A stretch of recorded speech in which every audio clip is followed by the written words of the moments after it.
Bismillahirrahmanirrahim. Assalamualaikum warahmatullahi wabarakatuh. Alhamdulillah wa syukru ala ni'amillah, wassalatu wassalamu ala rasulillah amma ba'd.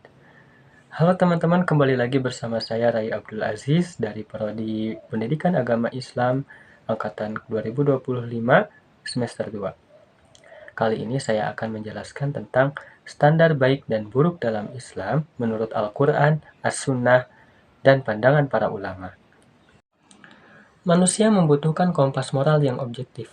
Dalam kehidupan manusia, mutlak diperlukan pedoman untuk menentukan mana yang baik dan mana yang buruk. Kita sebagai manusia, jika ingin melakukan hal-hal yang baik, kita harus mengerti apa itu kebaikan. Dan jika kita ingin menjauhi hal-hal yang buruk, maka kita harus mengetahui apa itu keburukan. Dalam Islam, ukuran moralitas tidak bersandar pada opini manusia yang berubah-ubah. Artinya tidak subjektif. Akan tetapi, standar ini bersumber dari 3 otoritas mutlak, yaitu Al-Quran, As-Sunnah, dan penjelasan para ulama. Membedakan esensi al-khair dan asyar. Sebagaimana telah disebutkan, jika kita ingin melakukan hal-hal yang baik, kita harus mengetahui apa hakikat kebaikan. Dan jika kita ingin menjauhi hal-hal yang buruk, kita harus mengetahui hakikat keburukan. Kebaikan atau baik dalam bahasa Arab disebut al-khair atau al-ma'ruf, yaitu segala sesuatu yang diperintah atau dianjurkan oleh Allah dan Rasul-Nya. Jadi setiap perintah dan anjuran dari Allah atau Rasul-Nya itu bersifat baik dan tidak ada yang buruk. Kemudian keburukan disebut juga asyar atau al-munkar dalam bahasa Arab, yaitu segala sesuatu yang dilarang oleh Allah Subhanahu wa taala dan Rasul-Nya. Jadi, setiap larangan yang dilarang oleh Allah Subhanahu wa taala dan Rasul-Nya itu bersifat buruk. Nah, standar ini membimbing manusia menuju kehidupan yang bermoral dan diridhoi Allah.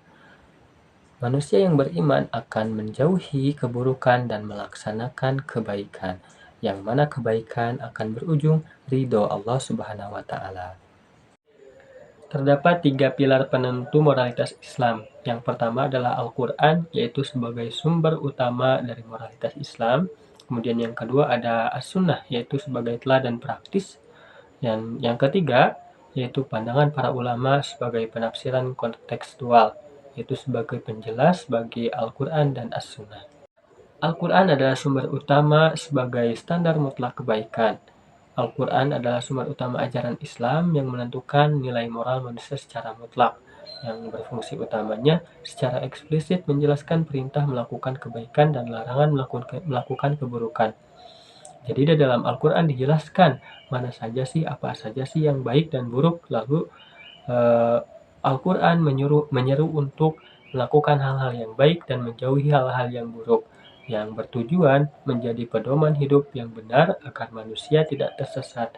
Jadi, menjaga manusia untuk tetap berada di jalan yang benar. Terdapat sebuah ayat dalam Al-Quran yang menjelaskan untuk kita berlaku adil dan berkebajikan, yaitu pada Al-Quran surat An-Nahl ayat 90 yang berbunyi, Innallaha ya'murukum bil adli wal ihsan wa ita'i dzil qurba wa yanha 'anil fahsya'i wal munkari wal baghi. Yang artinya, sesungguhnya Allah menyuruh berlaku adil dan berbuat kebaikan serta memberi kepada kaum kerabat, dan Allah melarang dari perbuatan keji, kemungkaran, dan permusuhan. Kemudian ada batasan-batasan terang antara ketaatan dan pelanggaran. Yang pertama adalah perbuatan baik atau ketaatan dalam Al-Quran. Yang pertama adalah beriman kepada Allah. Tentunya kita sebagai muslim harus tetap beriman dan mengesahkan Allah Subhanahu wa taala.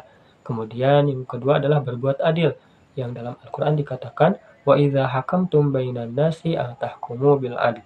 Dan apabila kalian menjadi seorang hakim di antara manusia, maka hakimilah dengan adil.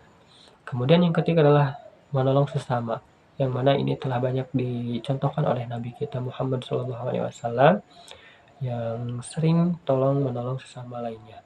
Kemudian yang keempat ada berbakti kepada orang tua. Berbakti kepada orang tua banyak sekali ayat dalam Al-Quran yang menjelaskannya. Ya, contohnya pada surat Al-Ahqaf, wawasainal insana biwalidayhi ihsana, yaitu telah kami wasiatkan kepada manusia untuk berperilaku baik kepada orang tua. Nah, kemudian yang kedua ada contoh perbuatan buruk dalam Al-Quran. Yang pertama adalah syirik.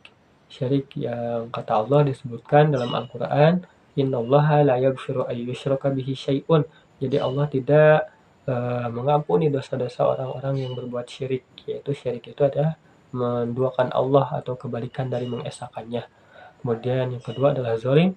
Zalim adalah wad'u syai'in fi ghairi makanihi, yaitu menyimpan sesuatu bukan pada tempatnya. Kemudian yang ketiga ada berbohong, yang dalam suatu hadis dikatakan berbohong itu adalah salah satu tanda atau ciri orang munafik, yang dalam Al-Quran disebutkan bahwa orang munafik adalah fidarkil asfal minan nar, yaitu di keraknya neraka. Kemudian yang keempat ada melakukan kerusakan di bumi, yang mana Allah telah melarang kita untuk berbuat kerusakan dan Allah tidak menyukai itu. Dikatakan dalam Al-Quran, Innallaha la yuhibbul mufsidin. Nabi Muhammad SAW bersabda, Innama bu'istu liutamima makarimal akhlak. Sesungguhnya aku diutus untuk menyempurnakan akhlak yang mulia. Sunnah Nabi Muhammad SAW hadir untuk menjelaskan dan memperinci ajaran global dari Al-Quran. Perilaku Nabi menjadi teladan moral tertinggi bagi umat manusia. Nah, telah kita banyak ketahui bahwa Nabi Muhammad SAW khuluquhul Quran, yaitu akhlaknya adalah Al-Quran, yang mana teladan Nabi Muhammad SAW itu adalah implementasi dari Al-Quran sendiri. Akhlak itu terbagi menjadi dua, yang pertama adalah al-akhlakul karimah, dan yang kedua adalah al-akhlakus sayyi'ah.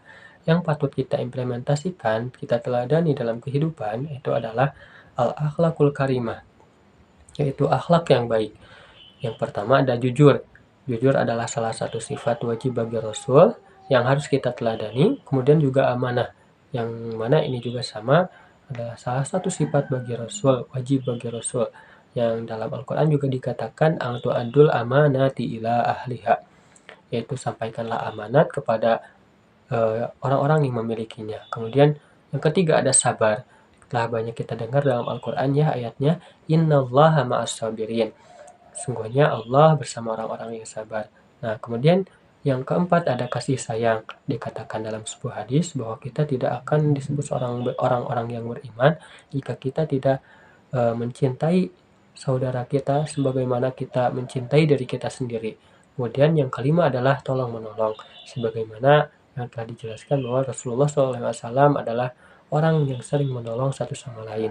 Kemudian yang kedua adalah al-akhlakus sayyi'ah atau akhlak yang buruk. Yang pertama adalah berbohong. Yang tadi dijelaskan adalah berbohong adalah salah satu ciri orang munafik. Kemudian yang kedua ada sombong.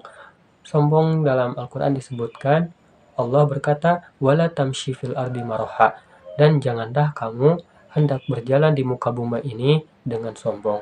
Kemudian yang ketiga adalah dengki. Dengki adalah penyakit hati yang harus kita jauhi. Dan yang keempat adalah menyakiti orang lain, yang mana kita juga tidak boleh untuk menyakiti orang lain.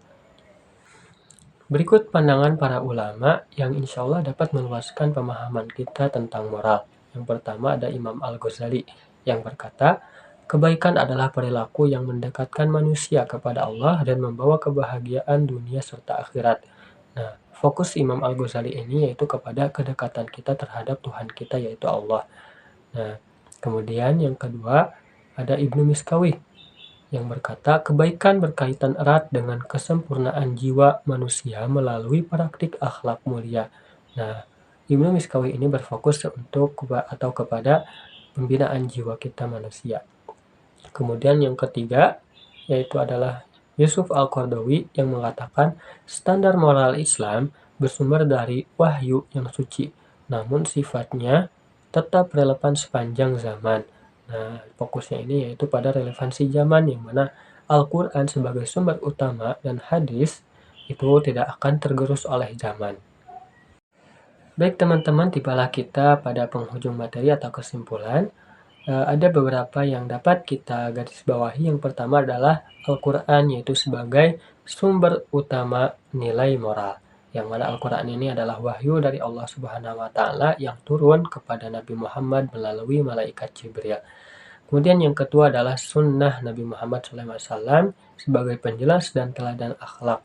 Sunnah Nabi Muhammad SAW menjelaskan isi-isi dalam Al-Quran yang global menjadi khusus.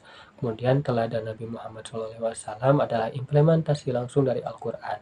Kemudian yang ketiga adalah pandangan ulama, yaitu menafsirkan dan mengembangkan pemahaman kita terhadap Al-Quran dan As-Sunnah. Dengan mengikuti pedoman komprehensif ini, manusia memiliki kepastian arah untuk menjalani kehidupan yang berakhlak mulia sesuai ajaran dan meraih ridha Allah. Baik teman-teman, mungkin cukup sekian materi yang dapat saya sampaikan. Mohon maaf bila terdapat banyak kekurangan dari penjelasan materi yang saya sampaikan. Bila saya Rai Abdul Aziz, mohon undur diri. Wassalamualaikum warahmatullahi wabarakatuh.